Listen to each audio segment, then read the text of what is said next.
And good evening, everyone. Welcome to Fly Tying Techniques program.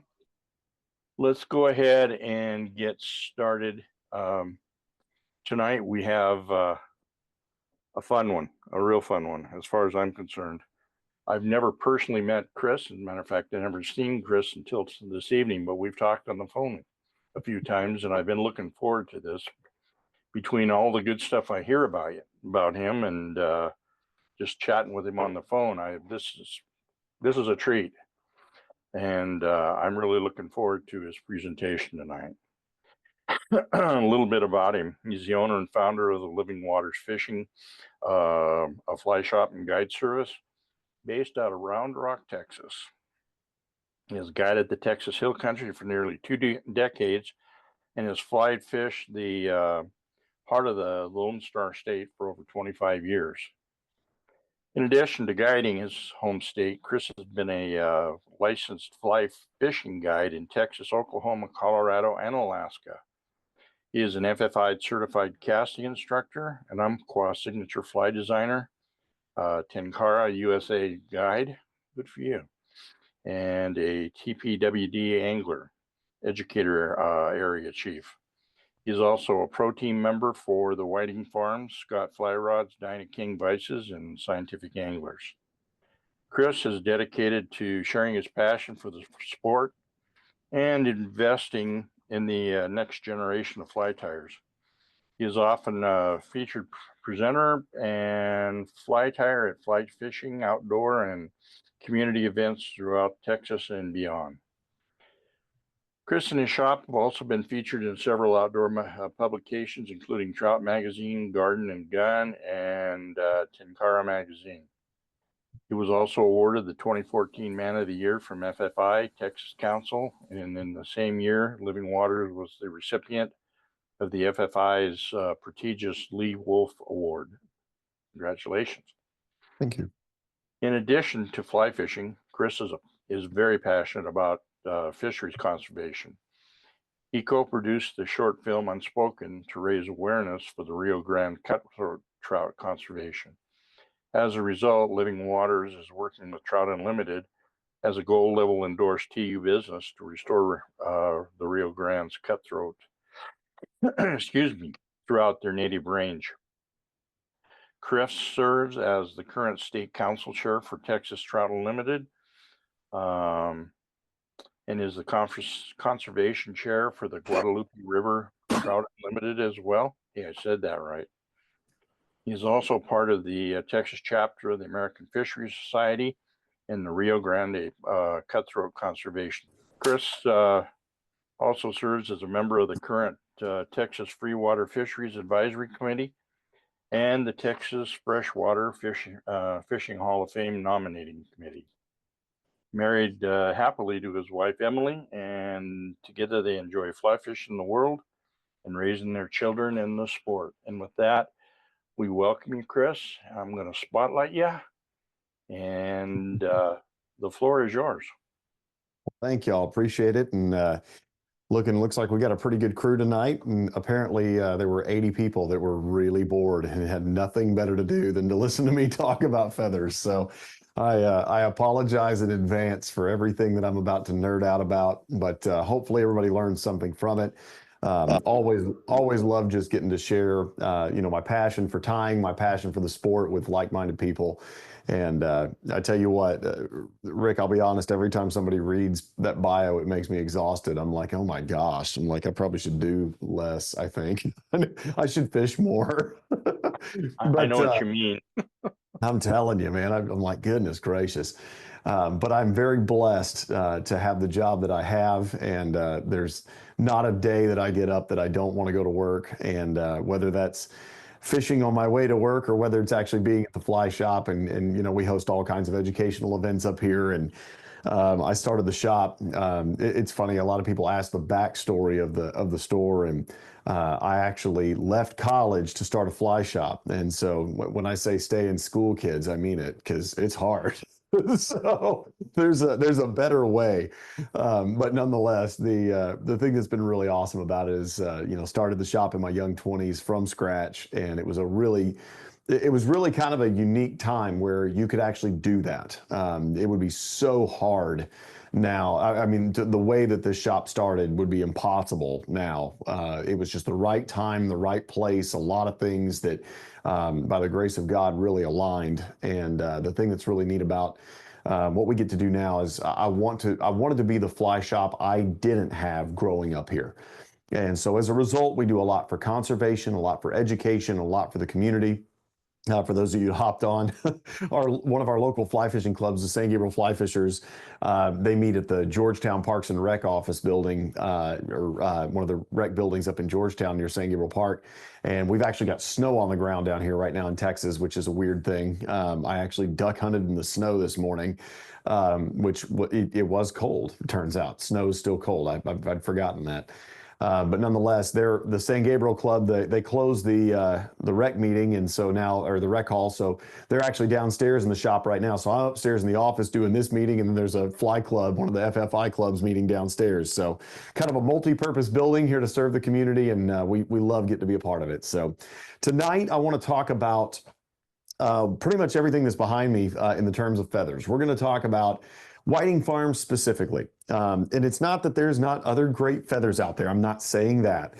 But for me, I mean, when it comes down to the pinnacle of quality, the absolute just, I think Whiting has more of a following and just the reverence that surrounds the brand and just the desire of the collectors that want to, this is really honestly, I mean, I've never dealt with these, but I know the slogan. This is kind of like Fly Tyer's Pokemon. You got to catch them all. It's kind of one of those things where I think a lot of hackle collectors, they run into this place of like, I need this color, and I need this color, and I need this color, and I need this color.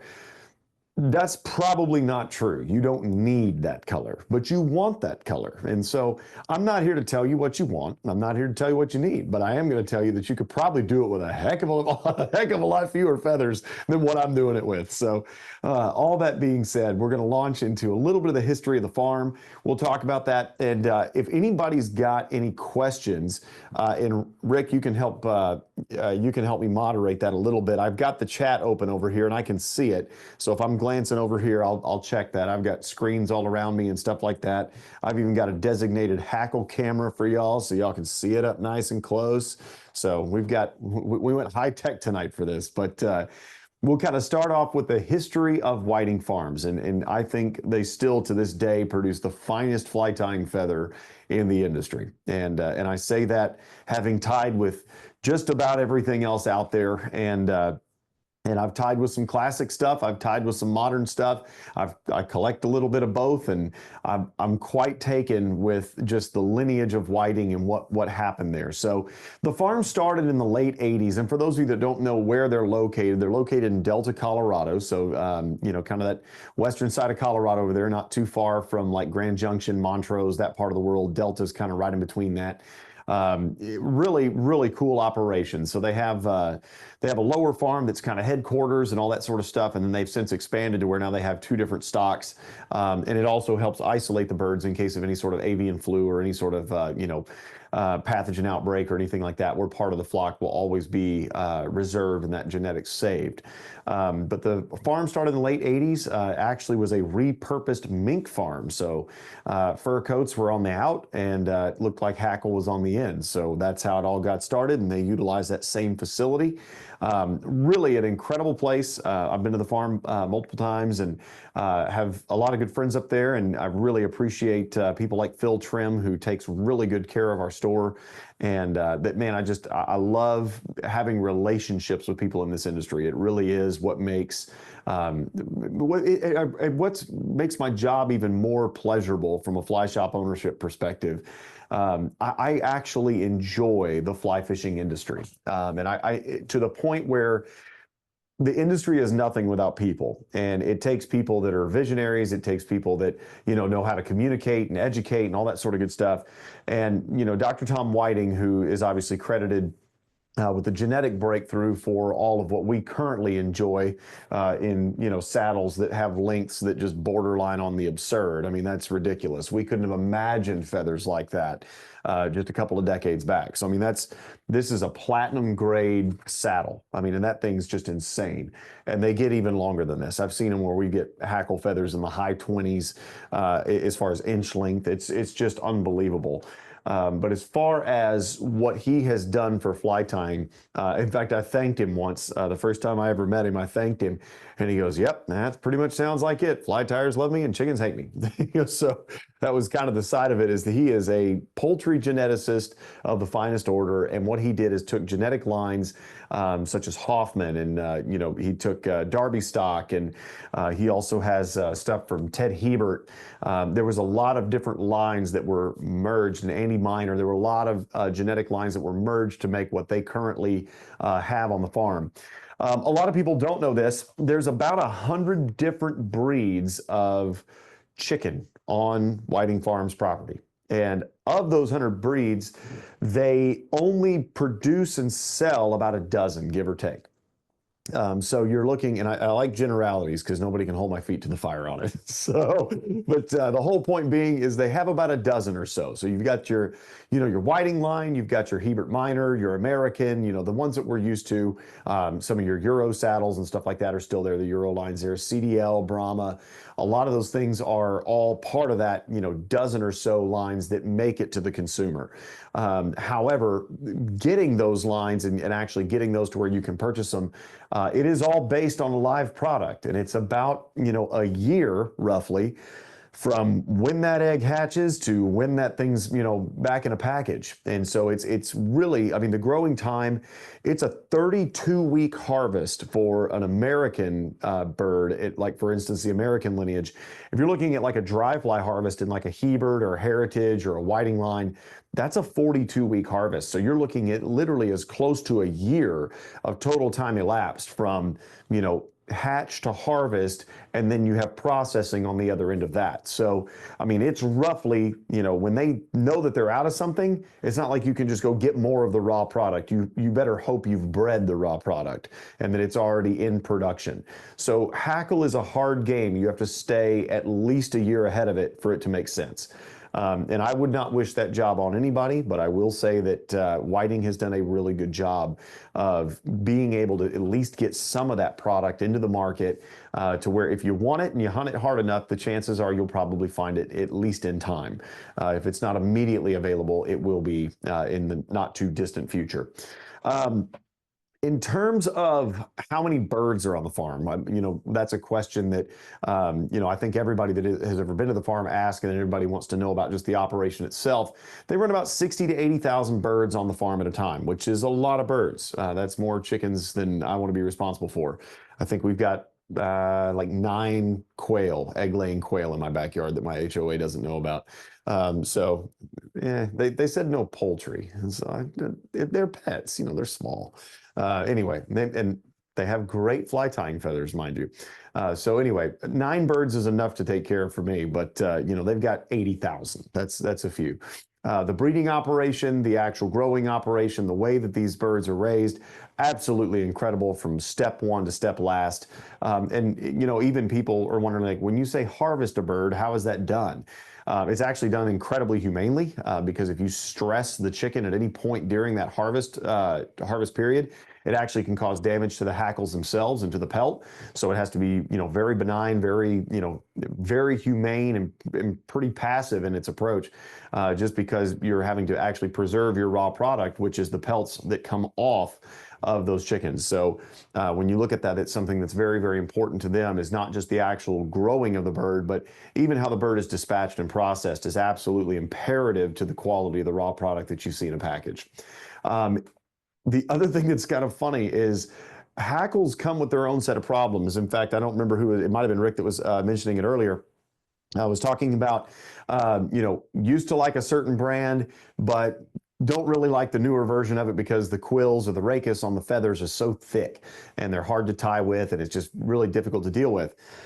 There's types of lineages out there and other hackles that there's actually in the feather quill itself, it actually twists or bends. And some of those have not been bred out for literally decades. And so it's one of those things that it's a recessive trait that shows up in those pelts, and you'll be wrapping and all the hackle looks really good and it's laying really nice. And all of a sudden you get to like that middle wrap and it goes and all kicks out this way.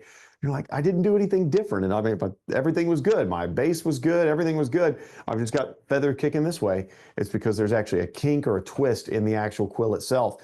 And that's something that thanks to just incredibly selective breeding and just the quality of birds that they're putting out, we don't see that kind of stuff in the Whiting Hackle line at all. And it's an absolute pleasure to tie with. And when they bred it and selectively bred this, they wanted to get hackles longer and thinner. So if anybody has had any time in fly tying history at all, and you looked at, you know, old India capes and things like that, where we were forced and relegated to tie with little bitty short feathers that were really wide, and it might take a couple of feathers to hackle a single fly. And that's a process. Now, instead of multiple feathers per one fly, now it's multiple flies per one feather. So the tables have totally turned. And that's something that I love about the Whiting line specifically, is that it really does a wonderful job of being just the economy of the feather itself. Yes, they're expensive in the package, but when you tie with them, you know, it doesn't take as many wraps. It doesn't take as much of the raw product to produce that same end result due to barbule counts, the quality of the quill, and just the ability to use the entire feather versus just tip sections, mid sections, and having to eliminate all that downy. In talking with Dr. Tom, one of the things that he really stressed was that it's really easy for him to get hackles selectively bred to be longer and narrower. It is very hard, however, to reverse that process, to actually make them wider in any way. So it's actually easier to narrow down the feather than it is to re-widen it and make it that way. So when you're looking at warm water hackles, saltwater hackles, things like that, a lot of times it necessitates bringing in different genetic lines that are physically larger birds, that they're starting with that and then can breed around to make the line that they're desiring. So all of that being said, there's a lot that goes into this. When they bred for the longer saddles, and I should have brought myself a chicken in here. I've got a bunch of taxidermy chickens, whiting chickens downstairs. I should have brought one. But nonetheless, the thing that's really neat about that is that those feathers, as the saddles got longer, and if you want to know where the saddle is on a rooster, if you were to ride a chicken, that's exactly where the saddle is. So just in case you didn't know, if you're going to saddle up and ride a rooster, wherever you're sitting, that's where that saddle feather is. And so right there where the kind of the back of the chicken is, these big feathers drape off the sides of the bird just like that. And there's these really, really long saddles. And that's one of the things that really Whiting is famous for. But as those got longer, they had a problem with the birds. The legs weren't long enough to keep the hackles from dragging on the ground and causing damage to the raw product. They wound up having to go back to the drawing board and rebreed the chickens for longer legs.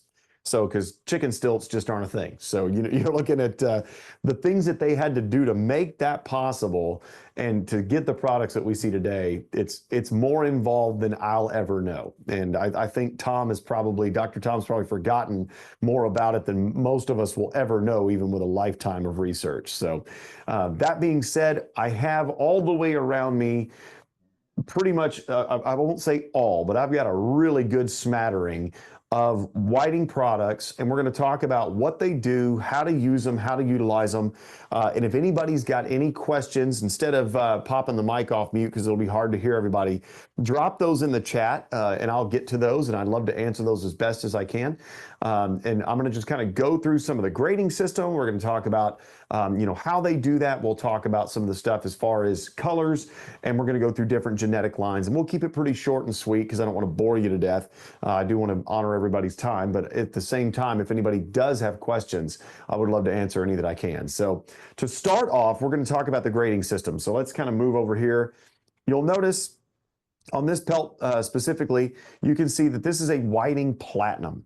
And yes, that is Dr. Tom's signature. I was like, I want you to sign that one, man. That's a really pretty pelt. I'm going to have that one with your signature on it. The platinums are actually not even the highest it goes. Um, Ultra platinum is the highest, and that is a true collector's piece. The platinums are incredible because if you want to tie with them, and I think this is funny, I've got that one, but I don't know if Jack Gillis is on here tonight. If he's not, I have, he actually ordered a platinum saddle and it came in. So I've actually got one of those downstairs for him. They're not as hard to come by as you would think. The grade itself, while it's not incredibly common, we do see a fair amount of platinums come through the store. And if you want one, it's something that we can get them. And I think a lot of people are so used to seeing, they're very used to seeing, the grades that are on a fly shop shelf. You know, your pro grade, you've got bronze, you got silver. You'll see those a lot. You very seldom see golds or platinums.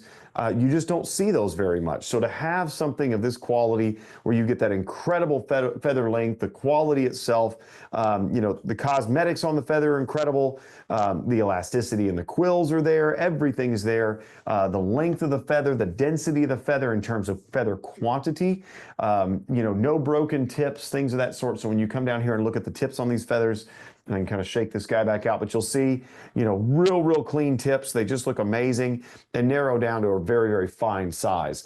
And so that's what you're looking at when you see these super high grade pelts. That's how this works. So from a grading system, I've got a pile of hackle back here. These are all Heberts, but you've got pro grade, and I'll just kind of move some hackles along as we go here. Going to kind of put up with all my packages for a sec, y'all. But you'll see the label here that says pro grade. Pro grade is an incredibly good buy for any fly tyer, and simply because the economy of it. It doesn't have a massive price tag. You can tie all the way down into I would say the high 20s. You could probably get 24s and 26s, maybe not the quantity you would get off of some of the higher grades, but there's going to be a few in there in case, you're not tying a whole lot of those, but you need a few. It'll easily tie down in the 20s. And that's one of the things that I really enjoy about these is I think that when you start looking at grades, I think a lot of people get hung up on this sticker. I am much more prone to get hung up on feather color than I am grade. Because today's pro grades, I've got stuff behind me here that's historic that like yesterday's gold is like today's pro grade. So it's very interesting to me to see how much hackle has improved even since the Olympic grading system within Whiting was instituted. And I've got thank you, Barry Webster put our website up. Bruce, you were asking for the shop website. If you're looking for online shopping, I'm going to disappoint you. We don't have it yet. It's coming. If you would like to shop hackles, just call us. We got you. And we can definitely walk you through all that. So we are getting to the online store side, but that's one of those things. If you know somebody who's just super good at that, send them my way. But yeah, online stores, I am a brick and mortar person through and through, but I guess I got to catch up with the times. So pro grade's what you're going to see first. Then you're going to see bronze. Bronze, this is where you come into, you're going to see obviously the cosmetics on the pelt itself are going to be better. Feather sizing is going to drop a little bit. Your feather count and quantity is going to be quite a bit higher. So when you have a bronze pelt, you are definitely going to see an improvement there. That right there is a incredible pelt. That's a very, very rare one. For those of you that know your colors here, let's see here. Badger Champagne. That's one that when you see colors breed out, like Champagne, this here is one of the rarest colors in all of Whiting's lines right now because it basically bred out. It's gone. And so when you see a hackle color like this begin to breed out, you'll see that the traditional Champagne didn't have that Badger center list where it had a darker center. It didn't have that. It was more flecked and speckled throughout. This one, the interesting thing about it is when it throws that Badger center list, it kind of signifies the end of a color that has that sort of tendency to it. So this was kind of signifying that color is actually breeding out. When you jump up to the silver, you will see that little emblem right there. That right there just simply means you're going to see yet again another increase in feather quality, cosmetics, and really it's going to be feather quantity and length. You're going to see on silvers, you're going to see a lot more length throughout the package. A lot of times you'll start seeing the feathers curl at the bottom. The very next one I have in here kind of shows that as well. This is a gold in a Hebert. So gold, you'll see the little gold metal emblem there. You'll notice, look at the sizing on these feathers. It is incredibly small. And the other thing that's very interesting about it is if you'll look, they're long. They're exceptionally long. And in the bottom of the package there, you can see the feathers actually curl up in the bottom of this thing.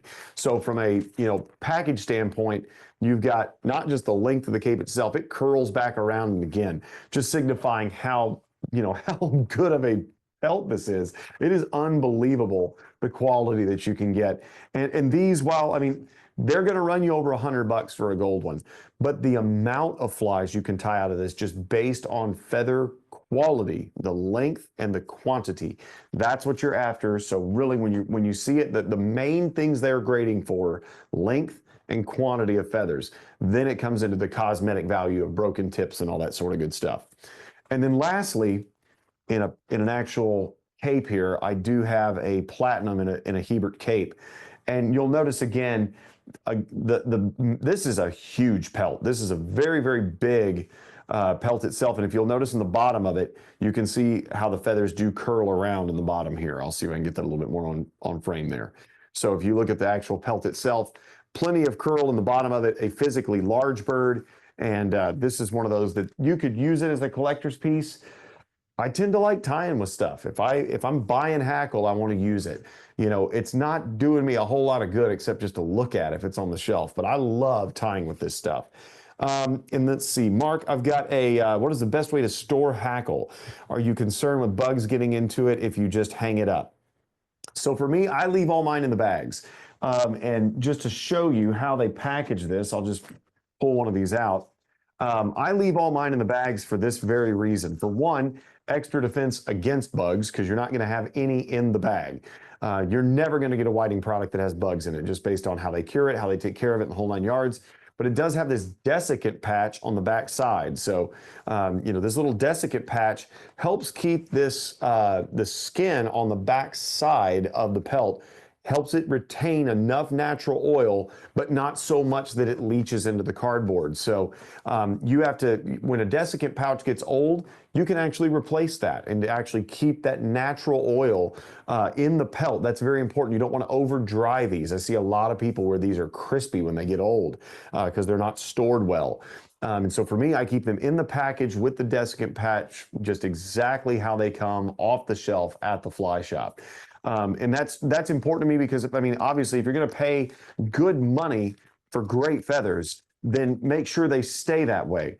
And I've actually bought hackle out of some older estates and found some, true collector's items over the years. But in doing so, a lot of times I will actually rebag and re-desiccant patch all of those.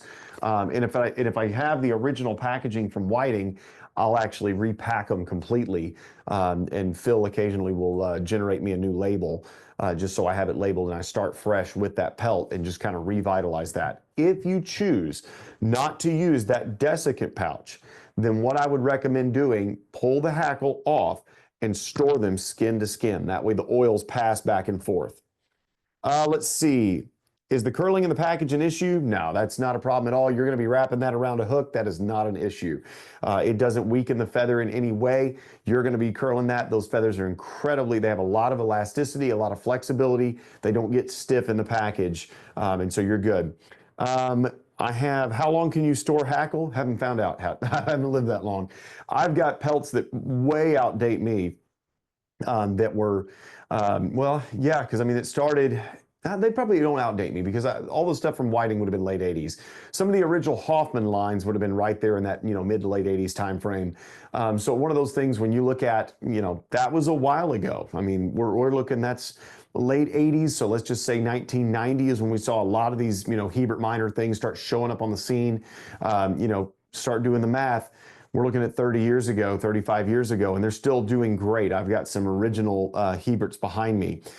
So that's something that's pretty easy. Where can you get replacement desiccant pads? You can call Whiting Farms and actually see where they source theirs, or they may be willing to send you some from their stock as well. It's probably just a small fee to do so. And then, yeah, they're using a stiff cardboard to put it on there, just a standard kind of card stock to actually ply that. When they hang these hackles to dry, they actually systematically move them in the drying room into different temperature brackets to where the oils leach out of the skin just enough to actually cure that, to where when they're packaged, they're not overly moist, they're just right and ready for packaging. So Phil Trim, who is the guy who I talk to at Whiting the most, he's like, I will pull your order even if it means that I have to do my least favorite thing, and that is to go into our curing room where it's 127 degrees. He goes, and I'm sitting there thinking in the dead of winter in Colorado, that might sound pretty good, but he still despises it. He said he wore shorts to work today he wore pants to work because it was actually, I think he said it was negative something. I don't remember what it was. Negative enough that I wouldn't be in shorts, but for him, that's a cold day. Again, to address the bug concern, the main thing there is I have seen stuff when you buy stuff from estates, make sure that it's bug free. Another really great way of doing that is, if I'm harvesting wild feathers like off ducks or game birds, anything like that, I freeze them. On all my stuff from estates, if it's got bugs in it or it looks like it may have, I'll run it in the freezer for a little bit just to be sure. But I normally don't have to do that. Normally there's not too much of a problem there. And because I don't really want any oils or anything like that. The oils aren't really going to freeze, but I don't like to put, super low temperatures on them if I don't have to. I would rather just really monitor. I'll keep it in the bag and make sure everything's good there. I typically do not have any issues with bugs, even from estate bought feathers, and I do check them. Wild feathers, on the other hand, harvested off game birds and waterfowl, I freeze everything just to make sure that it is bug free before it enters the inner sanctum of hackle bliss. Let's see. I think that's it for questions. Let's kind of keep moving here. Certain colors will have different barb counts. So like a natural dun will always have a lower barb count, where a light ginger, for instance, usually has the highest expressive barb count or barbule count. All that means is when you wrap the feather itself in a light ginger, it's just going to look like there's more of it. You're going to see more of that hackle flare. In a natural dun, you're going to see fewer barbules. Is it real visible to the non-discerning tyer? Probably not. But as far as just a tendency with a color, that's just one of the ways that it expresses. Capes versus saddles, and I did see that question on there. For me, capes are going to give you the variety of size.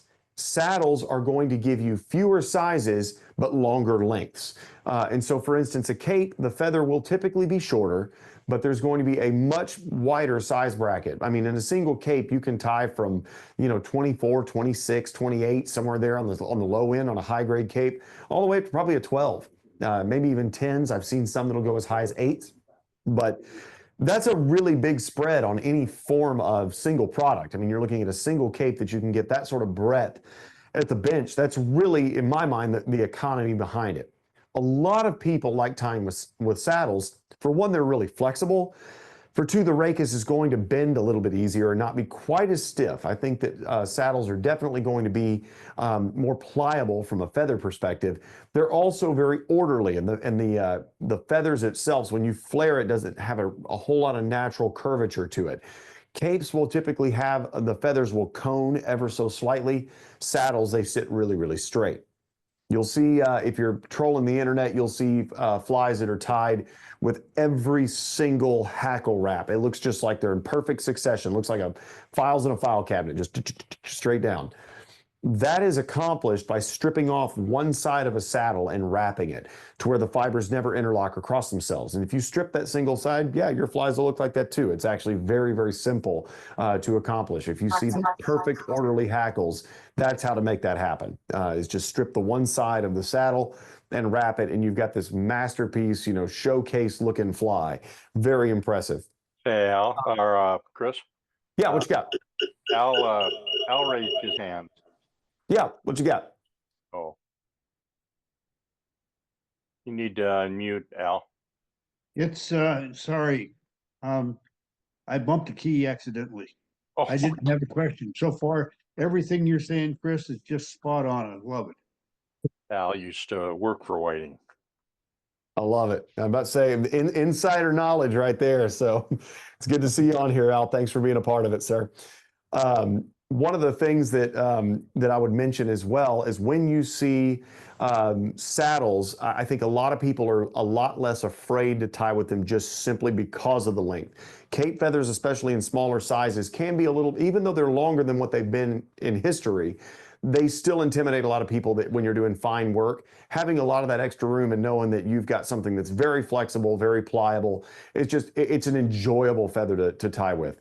As far as growth rates, capes are very slow growing overall. I mean, they'll grow right out the gate, but at the end of the growth period, they're very slow to sometimes almost like very, very little growth in length at the end of the lifespan before harvest time.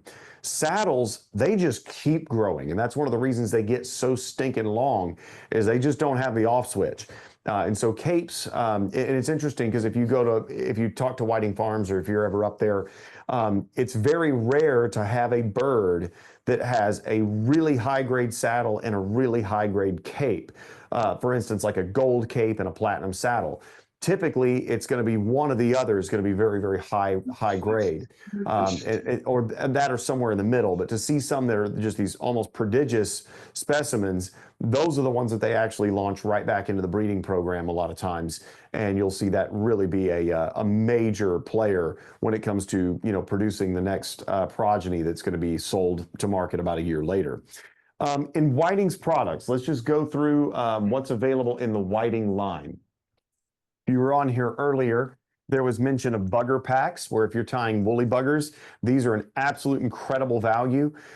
These are several patches. A lot of people think it's saddles, but most of these are capes, where it's actually cuts of a cape. And they normally give you size variants in these things, where you can tie smaller buggers and larger buggers. So there's a range of feather sizes within a single bugger pack. Great value, incredible thing that you can collect in different colors and have at the bench very easily. Obviously, Whiting is famous for their capes. Great, just that really great. I even love looking at this on camera. Just that classic teardrop shape. And if you wonder where capes come from on the chicken, Superman, for instance, right there where he would tie the cape up, that's where the cape comes off the rooster. So it's just right behind the head there. It's just that little V notch that's cut in the cape. Let me see here. I do have a couple of questions and I don't want to overlook them. Jim Ferguson, can you talk about the micro grade? Thought it meant small hackle sizes, but it looks like it means stem size. So midge saddles, when you're looking at a midge grade, I don't think I pulled any of those down. Those are to be basically it's size 18, size 20 and below is what those tie in a saddle, which is harder to get. Typically saddles were wider and the capes you could tie a lot finer. But with selective breeding, Dr. Whiting has pulled those feather sizes down even smaller. So by stature, the feather is narrower, and they are going to be very, the quills are very easy to deal with. The actual, rachis itself, you're going to see just that full feather stature just get narrower, and it's great and they're just called a midge saddle.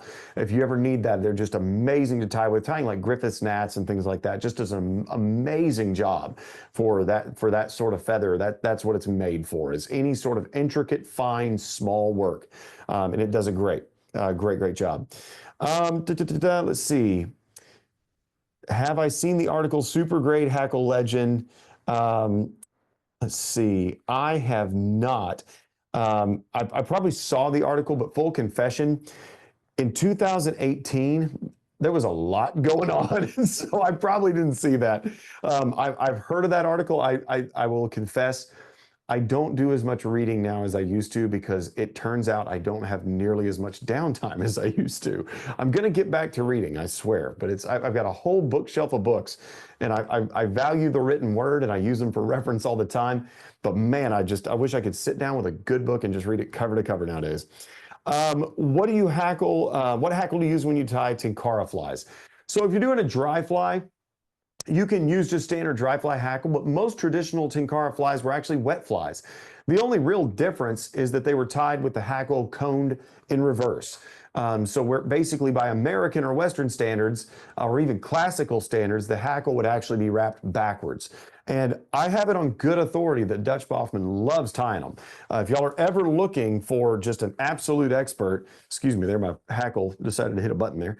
But if you're ever looking at an absolute fly tying expert for Tenkara flies, make sure you hit up Dutch. He'll love that. Hey. I know, them's Thanks, my fighting words, friend. Dutch. Yeah, he's like, I sense some, this is the first inaccurate thing you've said all night. So the other thing that you're going to get with Whiting products is the saddles. And this is what made them famous. This is really pulled from Hoffman stock. So that's really where this the line got its start. The red label is famous. And look at that. I actually did. My forethought was a little better than I imagined. The Midge saddles here, this is an older one. But you'll see that emblem right there where it says Midge sizes. That's what you're after right there. Just a very, very great thing to have in the bench if you're tying smaller flies of any sort, whether it just be mayflies, caddis, or midge imitations. These are fantastic for that. So that's what you're looking for if you're tying smaller things. If you decide just to get a size range that's kind of general dry fly, I know y'all are seeing a lot of plastic there. I'm going to get you some actual feather. This one's really pretty here. But this is a typical Whiting saddle. You're going to see a lot of size ranges in the 14s, 16s, things like that. This one's actually a touch narrow. There's actually quite a few 18s in this one. But just beautiful, beautiful colors. I love that chocolate barring in this. That's the idea, is when you're getting these incredible natural colors coming from these birds, that's just what makes it just awesome. And there's a lot of dyed colors as well. If you like tying green drakes, of course, they do a grizzly olive and things of that sort. And it does a wonderful job. There's more Whiting products. Obviously, the Schlappen comes from there. 100 packs come from there. Soft Hackle Chickaboo, and we've got some of that over here, but I'm going to divide that more into the wet fly product specifically there. I like this. How do you strip one side of the hackle without weakening the rachis? Very carefully, Steve, is the answer. It actually isn't too bad. The rachis on a Whiting feather is extremely strong. Stripping the barbules off of one side, you're not actually peeling a lot of that quill off. A lot of times you're just getting the actual barbules themselves. It's very, very easy to do.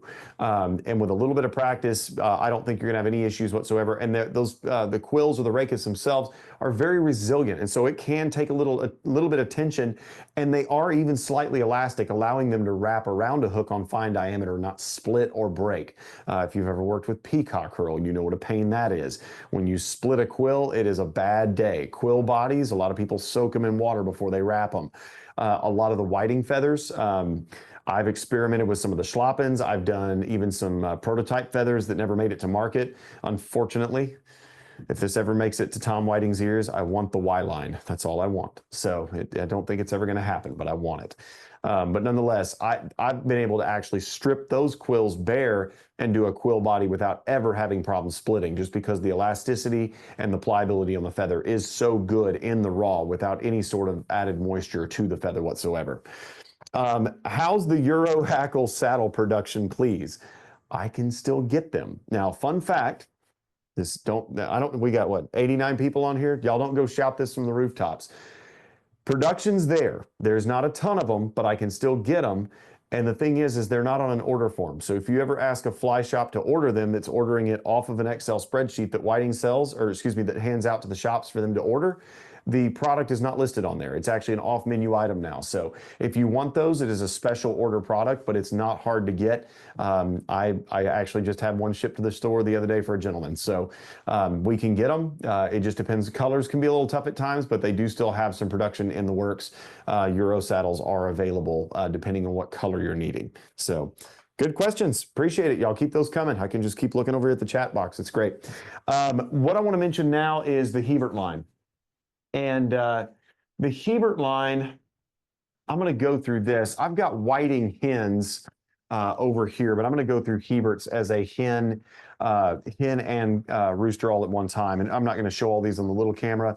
But the Heberts, the thing that they're famous for, Whiting was really famous for, the barred dark gingers and you've got that real traditional grizzly that you saw in Whiting and things like that. Just those really, really pronounced colors, the blacks, the natural duns that you don't see a whole lot in Whiting, but they do happen. The Hebert minor line, that's Ted Hebert and Andy Minor, that's kind of a combination of those genetics that form the Hebert minor line for obvious reasons in the name. And it's not Herbert Minor. I hear that a lot. It's Hebert. But the thing that's awesome about the Hebert minor line is the duns. There's dark brown dun, there's tan dun, there's gray duns, there's all kinds of duns. It's got dun every which way you could possibly want it. And it's amazing. And that's what I love about the Hebert line. They don't dye this stuff. All the Heberts are straight natural. So I love that about the Hebert line specifically because I love tying the Catskill style dries. I love that color. I use a lot of that in the Rocky Mountain West when I go there and fish. I do a lot of cutthroat fishing in the mountains. And you can see I got, Rio Grande cutthroat all in my office. I truly revere that fish. I love that thing. It's just amazing. It's my favorite trout on the globe. And for me, I want a fly that's dignified enough to present to a fish that I hold that dear. So for me, I like throwing a lot of natural colors and boiling it back to basics where you've got, deer hair, elk hair, hackle, natural fur dubbings. And, for a younger guy, I guess that's probably a little bit out of character. You'll see a lot of guys with the synthetics and the foams and stuff like that. And it's not that I don't use that stuff, but a lot of my tying specifically for cutthroats, I'm going to be using a lot more natural, undyed. I like it the way it was. And I'm a bit of an old soul on that one, but the Hebert lines, you're going to get some really incredible colors. You'll see the furnaces, you'll see rusty duns. That's where the champagne really came out, it was through the Hebert line. So that was really, really prominent there. You'll also get just some, and this is really cool. I'll show you all this one. I said I wasn't going to break these out of the package, but I can't help it. It's too fun. Let's give you a bird's eye view here. But I love this kind of stuff. You can see where it's just got those center lists and there's some dun in there. All this is brown dun. But you'll notice that you can see even some of this has flecking in it and speckling. And I just love that stuff. That's what makes this hackle for me is the natural variation of the feathers themselves. I love that, just the natural variance of all of this. And speaking of variance, if you ever see a hackle in a fly shop called a unique variant, it sometimes just says variant on the package and sometimes it says unique variant. And all that is a color that is just an oddball. It's a mix of several different things and it can't be pigeonholed into a single color. Unique variants, I have a bunch of them on the wall behind me. I love them because you're never going to get their equal. It's a one-off. I've got some downstairs that came in that last shipment that are just jaw-dropping, and I actually order a lot of variants on purpose. A lot of people try to order specifically by the color.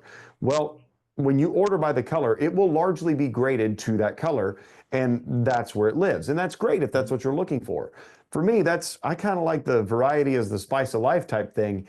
I can go buy 3 different variants and none of them are going to look identical at all. In fact, they could be completely polar opposites. One could be like a super dark, chocolate grizzly. The other one could be like some sort of a dun with almost a champagne flecking edge to it. It's incredible. But it never is going to be listed as a color. It will always be considered variant. Within the Hebert hens, and you're going to get this question too of what is, the difference between the Whiting hens and the Hebert hens. A lot of it is color. You're also not going to really get a whole lot of dyed Heberts. They can dye over cream, but there's not a true white here. And you don't really see a whole lot of dyed over grizzly. A lot of that really takes place in the Whiting line. The real strength, I think, with a Hebert hen, my favorite wet fly hackle as far as a traditional nymph hackle is this right here. It comes in different shades. You'll see this in like a brown shade. You'll see it in this gray shade, but that is a Hebert wild type. And wild type is just, it's God's gift to the fly angler. I tell you what, whether it's tying, Whitlock's, red squirrel nymph, whether it's tying, any sort of hare's ear or something like that you wanted to do a soft hackle on the front of it or through the collar section. These are amazing. And the other thing is size variance. It's also the best crayfish claw for like a Whitlock's near enough crayfish. I love these things. They're so easy to work with. They're incredible. I actually, my newest fly with Umpqua utilizes that exact feather in kind of an odd way. I'm going to try to get it on camera here for y'all. The entire underbody of this mouse pattern is nothing but wild type saddle from a Hebert Minor hen that's just palmered all the way around the entire belly, to where basically it makes that perfect little mouse belly. It swims like crazy and it just floats like a cork thanks to that 3mm foam. But this will help the fly. Unlike deer hair mice that oftentimes will turn upside down, this one, since it has the absorbed water in the bottom of the hackle, will automatically right itself. And I love that. I've never had the fly foul. I've never had it swim upside down. And the trout and the bass and the sunfish absolutely love it. We're tying it in smaller sizes. So it's pretty awesome to have a mouse that's a little bit more size appropriate for creeks and streams than it is, going out to Kamchatka or, Alaska, something like that. Let's see. Is all grading done by eye, or is there a digital optical scanning method? Everything is done by eye and hand. So grading, typically they're running fingers through it. They're optically inspecting it to where they can actually look at feather density, feather count. They'll look at the physical quality of the feather from a cosmetic standpoint. All of it is done by touch and sight. No digital interaction at all. Also, fun fact, the hen products are not graded. So this would be a hen cape and not a hen saddle. The very next question kind of answers this as well. It says, as a neophyte, what should I buy for a prince nymph? Get you a hen cape in brown. That's what you're after. The hen capes have smaller feathers for those smaller size nymphs like 18s, 16s, 14s. There's going to be much more of a predominant size range there than there would be on a actual saddles. Finding saddles that are that small is pretty difficult. Not that they're not out there, but they're not going to be nearly as common. If you're trying to tie that prince nymph, a cape does a much better job. But as a fun fact on the grading side, all of the grading for Hebert Minor, Dr. Tom does himself. I thought that was really interesting that he grades all Hebert. So I thought that was kind of interesting. So I know he's got a soft spot for it too, because if you're the guy grading every single pelt that comes through there, that's saying something about the Hebert Minor line. I am a huge fan. Personally, it is my favorite whiting product, is the Hebert Minor stuff. And I absolutely adore it. I think the colors are some of the best I've ever worked with. And I love the way they work. Now, certain colors will have, like for instance, Furnace has a very, very stiff quill, or very, very, kind of rigid rachis, the quill of the feather, when compared to other colors.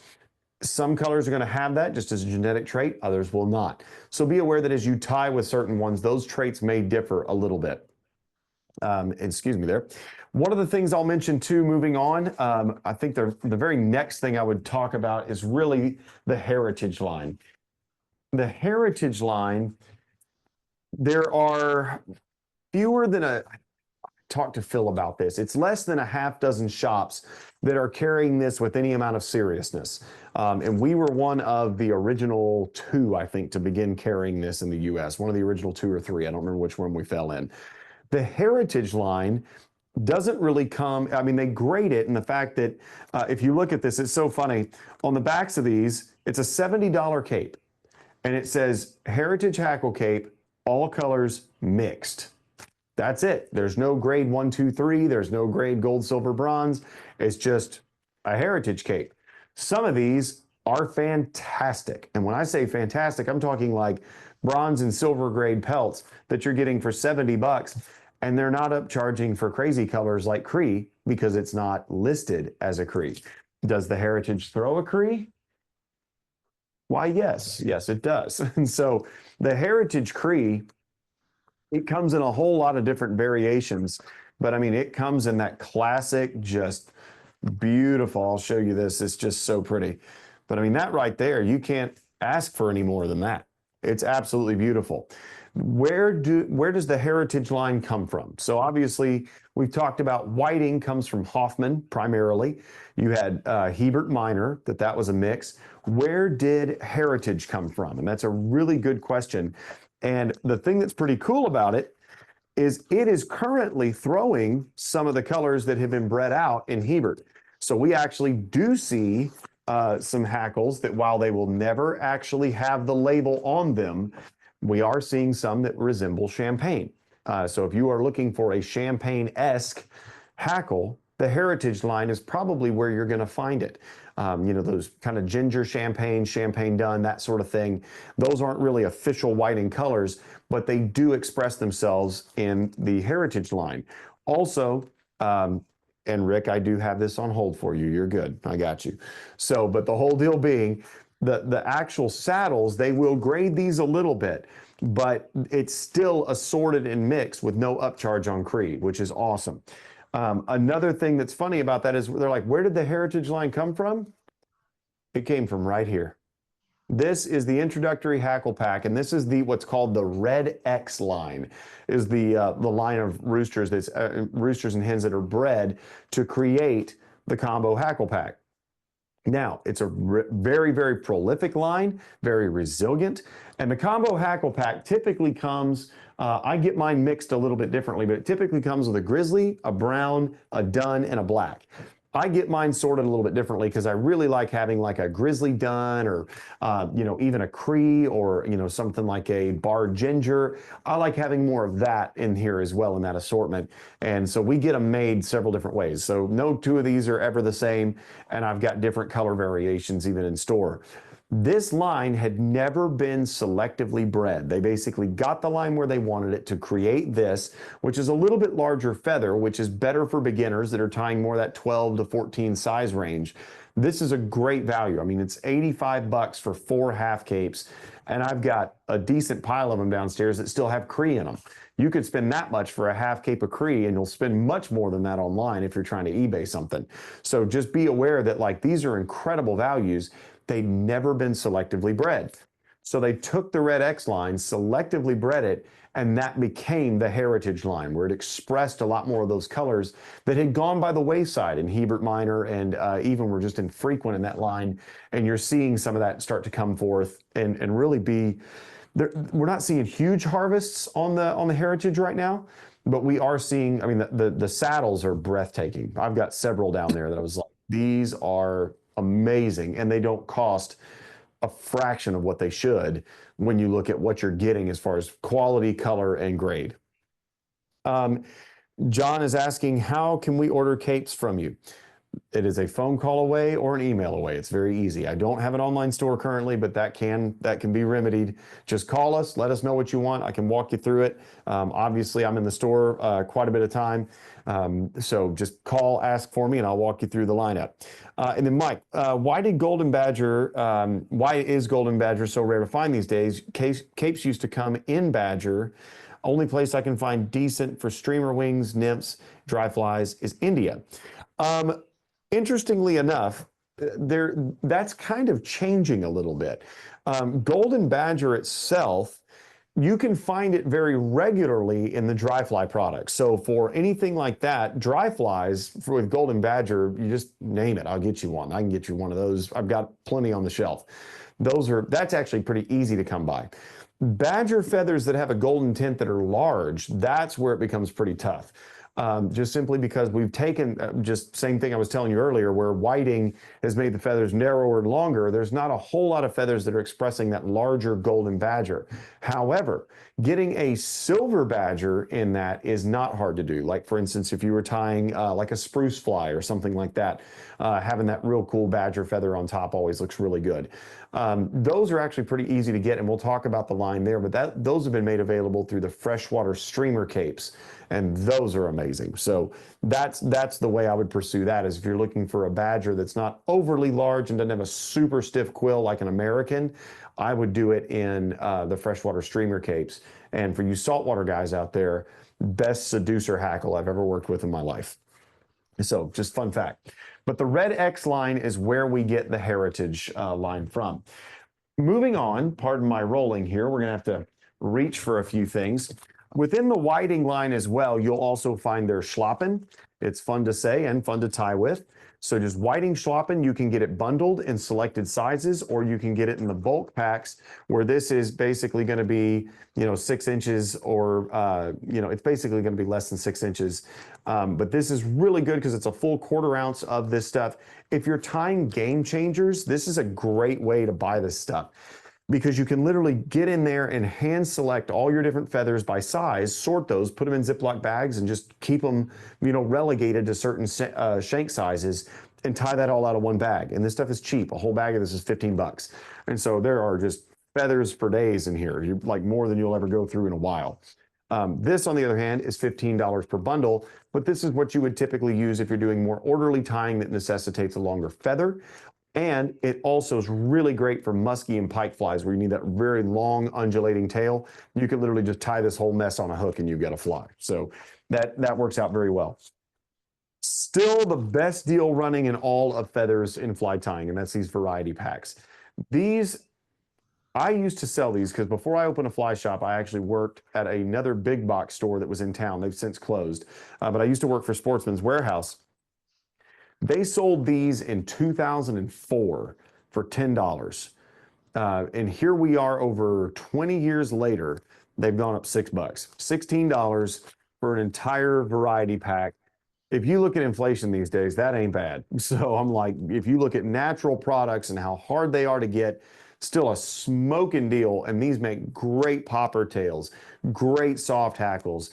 It's mostly wet fly and bass product. That's what you're really going to see is kind of the warm water and soft hackle is really where this is.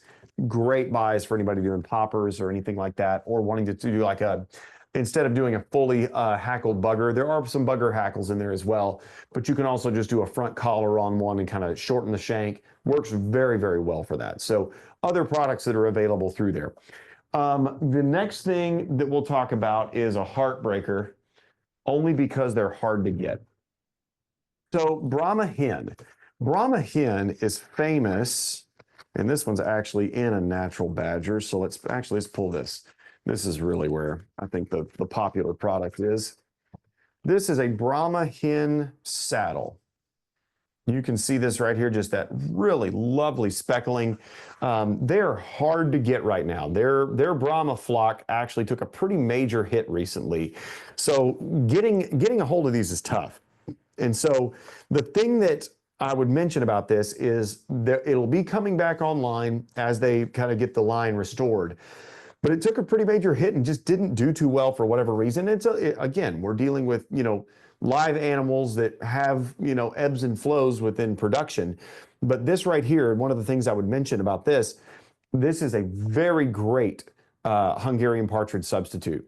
It really is much easier to work with than partridge.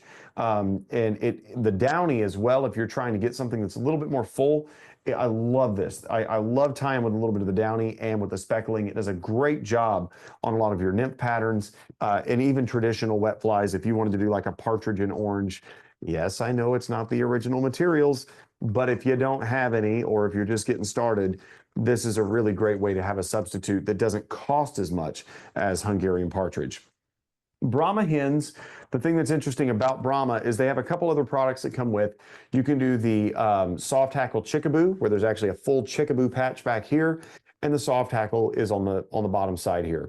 Interesting thing about this is on the soft hackle chickaboo in a Brahma pelt, if you get it in a dyed color or even a natural color, the tips are often slightly frosted. So on a woolly bugger or something like that, every single one of those is a perfect woolly bugger tail, every single feather you pull out of the chickaboo patch. The fun part about that is that with that frosted tip, it just doubles that illusion of that motion. I love doing that on patterns like motos, minnow, and small buggers and things of that sort. Lastly, in the Brahma line are the capes. These are going to have a natural badger feather on this section here, and I think I can probably show you that. You get that natural badger feather there. That is hard to see. Let me pull this out here. Bags are not the easiest thing to view through when on camera. That should help.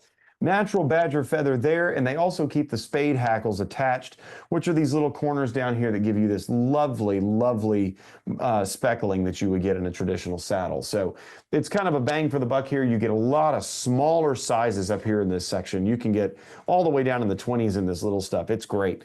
And so just a phenomenal feather for smaller nymph work. You can also use that for streamer wings as well. They will be a slightly broader feather and not as elongated, being that it's a hen.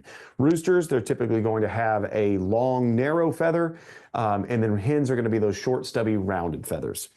Let's see, what else we got? Good on questions. Let's keep going over here. I'm going to roll over here for some more product. We're almost done, folks. I know this has gone a little long, and if y'all want me to shut up, just tell me and I'll quit. But with whiting lines, you also have the same thing.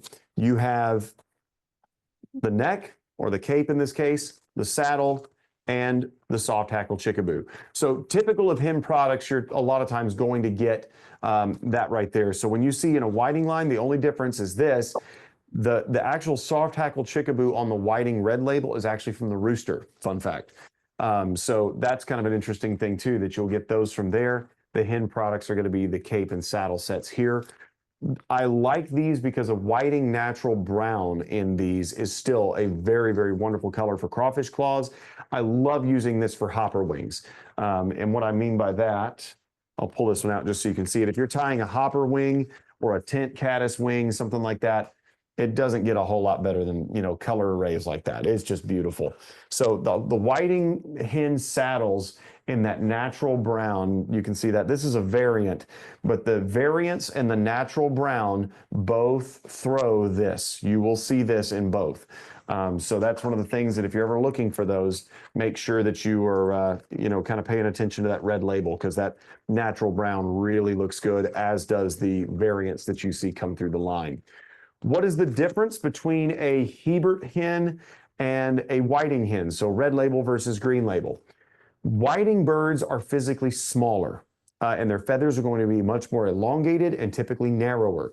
Hebert birds are going to be physically larger. Their feathers are going to be wider, and they still have that longer taper, but they are going to be, from a physical stature, they will be a little bit stouter of a bird. The feathers are going to be wider, and they're typically in a hen saddle going to be more rounded. Whiting will have a little bit of a point more often than not. Hebert, a lot of times it's going to be more rounded in the saddles. So just kind of keep that in mind. I like this. You got to go to the rendezvous to see all the feathers. I love it. Then a line that seldom is talked about, because it is actually one of the newer whiting products, and that is the freshwater streamer line. This stuff's incredible. And the thing that's interesting about it, the freshwater streamer line, I think the thing that's really cool about it is the way that they created it. And I think this is pretty funny. When they did the freshwater streamer, they actually took it's basically an American rooster and Brahma cross. So they took a Brahma hen with an American, and they took everything that they had in American and just shrunk it. So now you can get these really incredible grizzlies that are going to be easy to work with. You can get dyed feathers, but they're physically smaller than the popular American hackle that you will see in saddles and in capes. And this is an off-menu item, and I do have a few of these. They haven't actually marketed these yet. This is a freshwater streamer cape, and it's white, but it's just a little bit of an off-white. It's almost like an ivory or a bone color. And they're trying to get the line to throw a straight white, but they haven't quite done it yet. So this isn't even on the order form, but if you want some of these, I actually do have these. And that ivory bone color is incredible on a seducer in the saltwater. Works really good on a clouser half and half too, as opposed to just using a bold-faced white. It really does have a nice natural hue to it. Has a little bit of ghost barring in it, where you can see kind of just that faint bar in the feather itself. It is just absolutely beautiful. But the freshwater streamer line, all they're selling right now is rooster product. When you go to the hen product, it basically is a giant Brahma is all it is. And these are typically relegated to commercial production only. They're not even retailing those. So kind of interesting that you'll see some lines where certain parts of it are pushed into the commercial stuff for fly manufacturers like Rainey's and Umpqua and Montana Fly Company, things of that sort. And then others are actually marketed for retail sale. So, I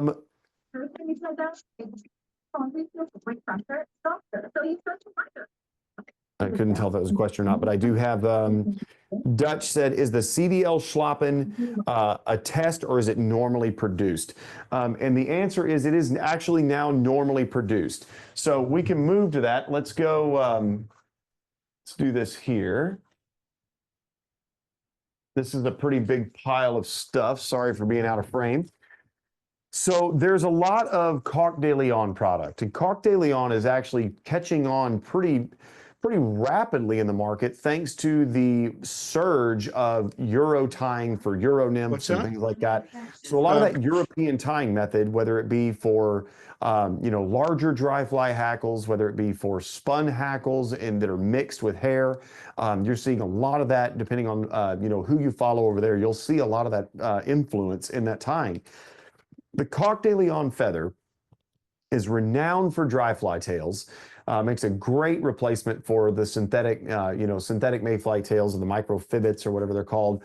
But you can get whiting tailing packs that these are actually Coq de Leon feathers that are very, long and fibrous, and it makes a great replacement for that.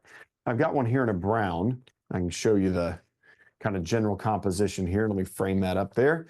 But you'll see it has these very long, wispy feathers that are, perfect for mayfly tails. And this is kind of that traditional tailing pack structure. Interestingly enough, these are produced in duns. You can get a light dun and a dark dun in this, I believe. And that color is only available in the tailing packs. You can't get full pelts in that. The hen product, you will see actual saddles, which are very much speckled, very wide diameter feather, lots of downy for a lot of motion. The other thing is it's going to have a lot of natural speckling to it. So I do like that about these. Very useful feather, physically larger, so more for your bass tyers or folks that want a lot of motion in a larger trout streamer. Coq de Leon capes, you can get them in a natural speckled, which is beautiful. I just don't have one on me.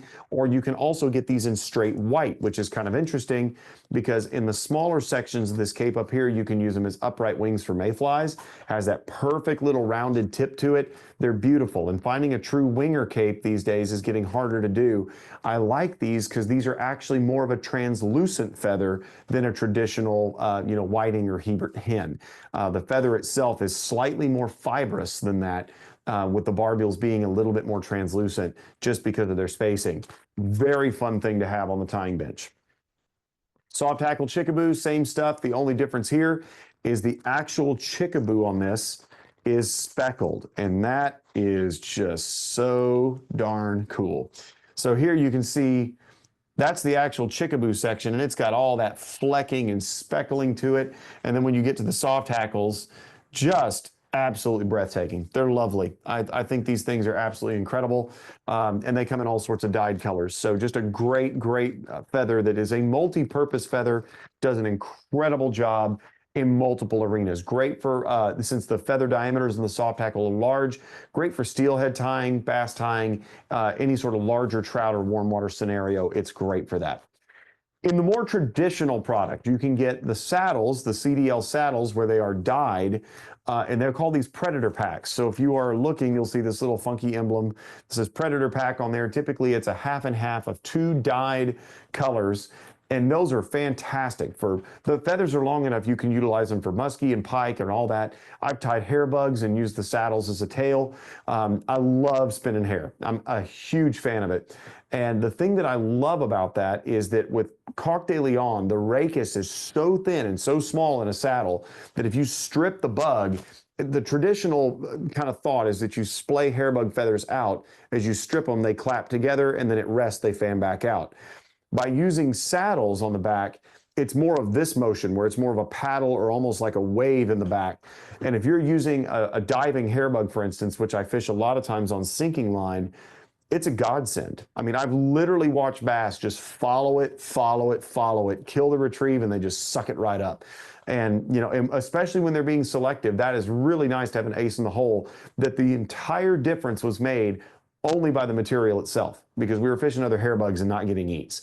But when we did that, it changes things. So Predator packs are a great way to, if you want to do the dyed colors. If you would like to get a CDL saddle in a natural Pardo, this stuff has also been very, very hard to get. So Coq de Leon is very difficult to get right now. We will see that become easier in the future.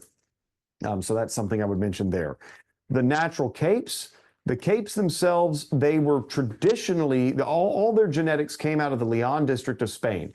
So Coq de Leon, Whiting actually has the original genetics out of Spain in their genetic line, which is why this stuff is so good.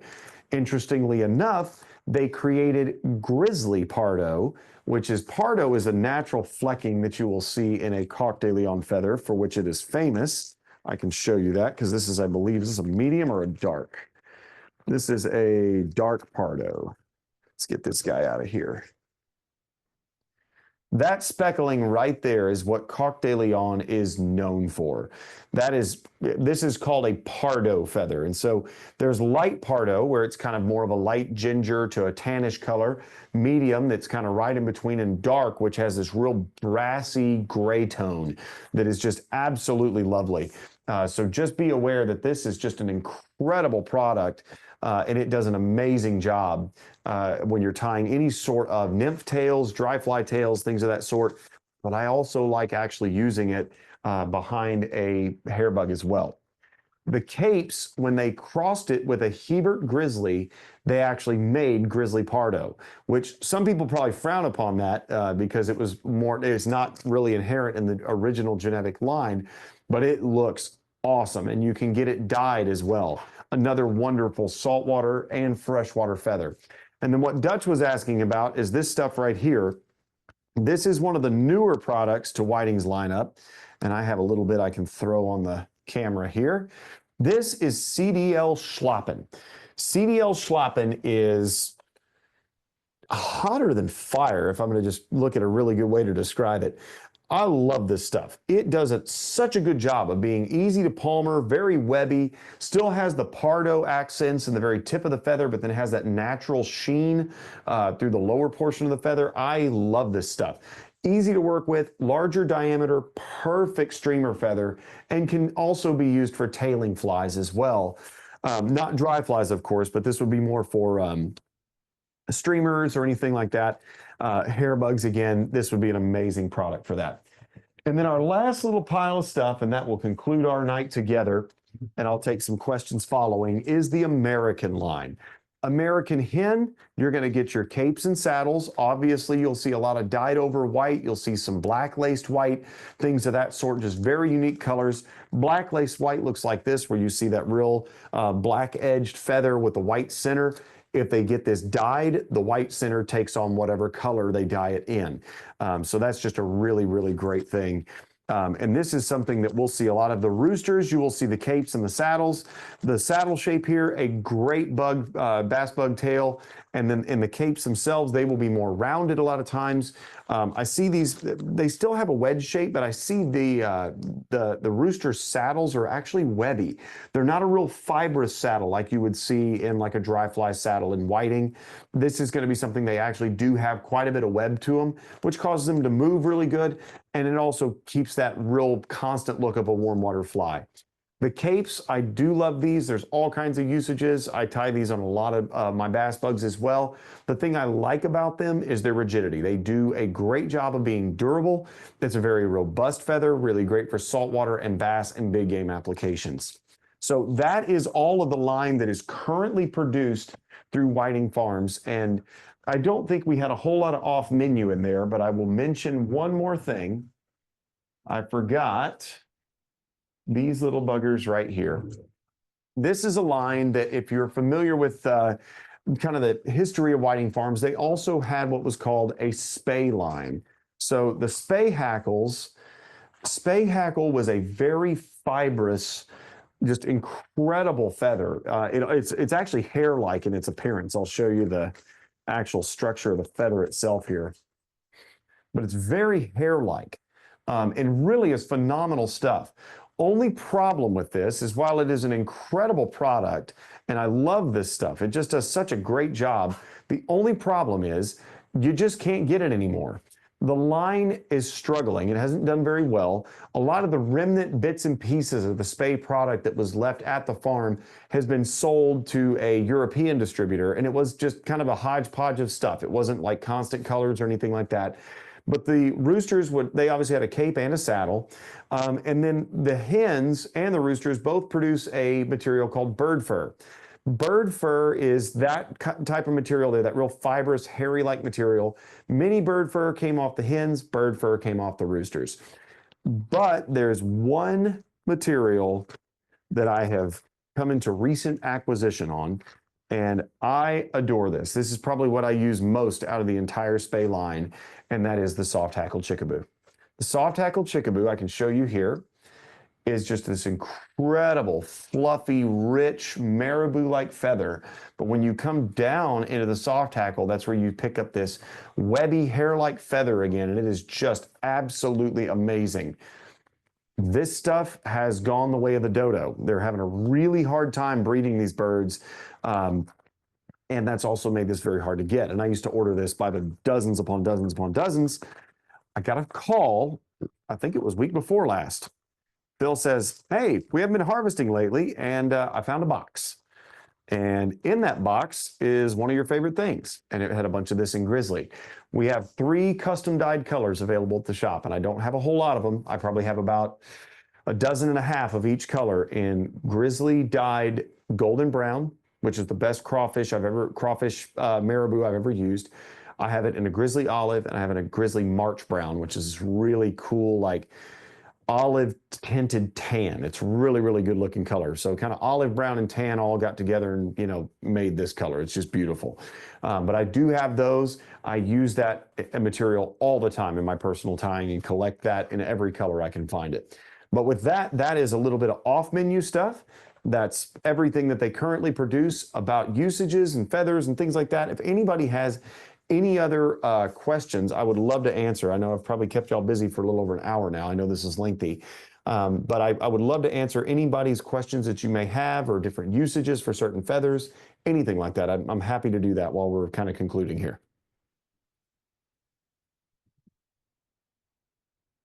I guess I explained it all. You have your telephone number? What was that? You have your telephone number to call? Yeah, certainly. Call the shop. It is 512. I'll actually throw it in the chat. 512-828-3474. Thank you. Of course. And you can also reach me via email as well. I know that's pretty common knowledge, but if you would like, I can call you back because I'm probably easier to get a hold of that way in terms of just let me know what you're looking for. But my email now is also in the chat there. It's just chris@livingwatersflyfishing.com. If you need to reach out to me directly, I can obviously get you all this stuff. It is somewhat fortuitous. I don't ever really know when my whiting orders are going to hit just based on, product availability. I'll place an order. Sometimes it comes in, sometimes it doesn't. We had a massive restock and I just finished remerching the wall today. So if y'all are looking for stuff, the odds of me having it are actually quite a bit better than normal. So we do have a really awesome selection right now. So if anybody is interested, I can by all means walk them through that. Sadly, I will not be here tomorrow. My sweet little daughter is having a pretty major dental procedure done, so I'm going to be helping her convalesce after going through, the dentist. A friend of mine, he went and sat down in the dentist chair, and they're like, your blood pressure is a little high. And he goes, do you know where I'm at? So it's kind of one of those things of, it's one of those whole deals of she wants to go. She's so excited to go to the dentist. And I'm like, great, I'm so happy for you. You're not going to know what's happening by the time we put you on laughing gas. It's going to be good. So anyway, but yeah, that's tomorrow for her, but I will be back in the store. Thursday I'm out because I'm going to be speaking at a commission meeting for Texas Parks. But Friday I'll be in the store most of the day. And if you have any questions, just hit me up an email and I can reply back and forth because I will have some time back and forth being in and out. This is a busy week, but I'm happy to help anybody who needs it. And a lot of my staff obviously knows their way around this as well. But if you're referencing tonight, they probably didn't view this. They hang around me all day. They probably don't want to listen to me for another hour. So It's an excellent information. let's see. Oh, very good. Steve's got a great question here. You don't need, Steve said, at the outset, you said that we don't need 1 million feathers. What are the needed colors for starting out? That is a great question. And the whiting combo hackle packs really do that. I mean, it's your brown, your grizzly, your dun, your black. Those are the ones that that I think you'll see, are the most useful in most places. However, I think for my personal usage, everybody's going to want to tie an Adams sooner or later. So that's going to necessitate that you have a brown and a grizzly. The dun is important because you're going to run into a lot of mayflies that can, even if it's not a perfect match, you can still throw a dun on it and make up the rest with a hair wing or CDC or something like that to make it do what it needs to. I actually omit black, and I prefer to actually use like for my fourth color to be like a barred dark ginger or a dun grizzly or something like that, something that has more of a caddis type tone to it, for more of my tan caddis and sedges and things like that. I prefer that to a black. I can sub grizzly for black in many instances, whether it be midges or ants or anything like that. It's fine. You know, black caddis obviously demands it, and stoneflies, it's helpful. But again, you know, you do a half dozen to 8 colors, you're probably in this. So let's see. Michael, I think I mentioned it earlier, you may not have caught that. Euro saddle production, it's hard to get, but I can still get it. It's technically an off-menu item. They don't actually have it on the order form at Whiting Farms, but I can still get you some. If you have certain colors you're looking for, just send me an email, and I can gladly go hit up Whiting and see where they're at on it. So that's one of the beauties of doing it this way, is honestly, I do love being able to interact with people and help them find what they want. I mean, that's one of the most amazing things for me is, I mean, you go into a fly shop a lot of times and what's on the peg is what's on the peg. For us, it is so refreshing to actually have relationships with these companies, especially with one that's producing a natural product that I can literally call, say, hey, I need one of these. When you get one of those, would you hold it for me? And Phil will do it. And I've seen hackles that I never thought in a million years I was going to be able to fulfill, and we've got them. So it's really incredible. So Barry Webster, I will see you at Trout Fest too. All right, John, thank you so much. Appreciate y'all being on here. I'll answer any more questions. And Al, thank you for your sweet remarks. I appreciate that. I mean, pretty easy to talk about what you love. So very good. Alan, thank you so much. I'm glad you learned some stuff. And as always, if anybody has any questions, just send me an email, give me a phone call, leave a message at the shop if I'm not in, and I will absolutely call you back. And Melody, if you talk to Melody, she's our store manager here. She's also my sister-in-law. So if you have any hackle questions and say, hey, I heard it on the presentation the other night, she'll take your number down. I'll call you back as soon as I get back in office and make sure I get that addressed. Bruce, yes, I did leave the phone number earlier in the chat. I will throw that in there again. This is the shop number direct. You can reach me there more often than not, but that's the shop number. Yeah, it is amazing how much things have changed. Would you repeat it? Yeah, 512-828-3474 number. And I just put it in the chat again. And that is 512-828-3474. I don't see it going in the chat. Yeah, let me look. Let me see where it went. Oh, it went direct to Steve. That's why. Let me do this again. Let me throw it to everybody here. My Zoom decided to click wrong buttons. Here we go. 512-828-3474. That's the shop phone number. You should see that now. And then here is my direct email for anybody that needs it. Hey, Try that on for size. where is it? Where is Should be it? in the chat. In the main line of the chat. Yep, it's there. I see it. Chris It's, at Living I don't Waters have Fly it. Fishing. Yeah. Say again. you do. It's a little icon on the bottom of your screen. It says chat. Yeah, it says chat with an up arrow. Just click Okay. on chat. You Yep. should be able to get into it. Did you Yeah. find her? I found so-called chat. Okay, good. Is So that email in there? Yeah. yes, the email is in there, Go sir. all the way to the bottom. Telephone below- number I see. Yeah, right below that is his phone number or is It's Living email Water. address. Yep. It's just my name, Chris, CHRIS, at the name of the shop, livingwatersflyfishing.com. It's a long one, but it's all they had. And I know that you're going to get carpal tunnel when you enter it in your contacts, but it's all right. You'll deal. Shake it out. Y'all tie enough. You should be pretty good with your fingers. Thank you, Chris, for the great Of course, presentation. my pleasure. Well, All thank right. y'all so much for having me on. And again, if there's if there's anything that we can do here at the shop, whether you're coming down here to fish or going abroad, happy to help with that. I mean, obviously, we know a lot more than just about fly tying feathers. let us know how we can help in any way. We've got a lot of travel experience under our belt. And from a fly tying material side, we do have the largest fly tying materials selection in Texas and one of the largest hackle selections in the country, if not the world, where we've got at least whiting proper. I think I was talking to Phil one time, and I think we're in the top 3 or 4 brick and mortar fly shops with a whiting selection like this, and that does not have a pronounced online presence. And so we do social media. So if you want to connect with us on there, Facebook, Instagram, we have all that. But please don't hesitate to reach out. Give us a call anytime. I'd love to help you guys out. And thank y'all so much for hosting an event like this and being a part of it tonight. And thanks for listening to me for an hour plus. Chris, thank you Chris. so much. It was excellent, terrific. excellent information. Mhm. And maybe sometime we can get you to come on and do some tying as well. Mhm. Believe it or not, I actually know how to use them too. I'll bet you do. Anyway, I'm gonna go ahead and remove the spotlight, and we'll talk for a few more minutes, and then we'll call it a night. So again, thank you so much. Thank you for your time. Of course. Thank y'all. You bet. All right. I hope everybody enjoyed that as much as I did, and I really did. I thought I knew about hackle and feathers and such. I guess I didn't know as much as I thought. And I sure wasn't aware of all the different lines. Our next fly tying technique program will be on the 4th of February. Instructor Sun Tao. And he's going to be tying with quills, peccary, thank you, and moose mane. Use them as body materials.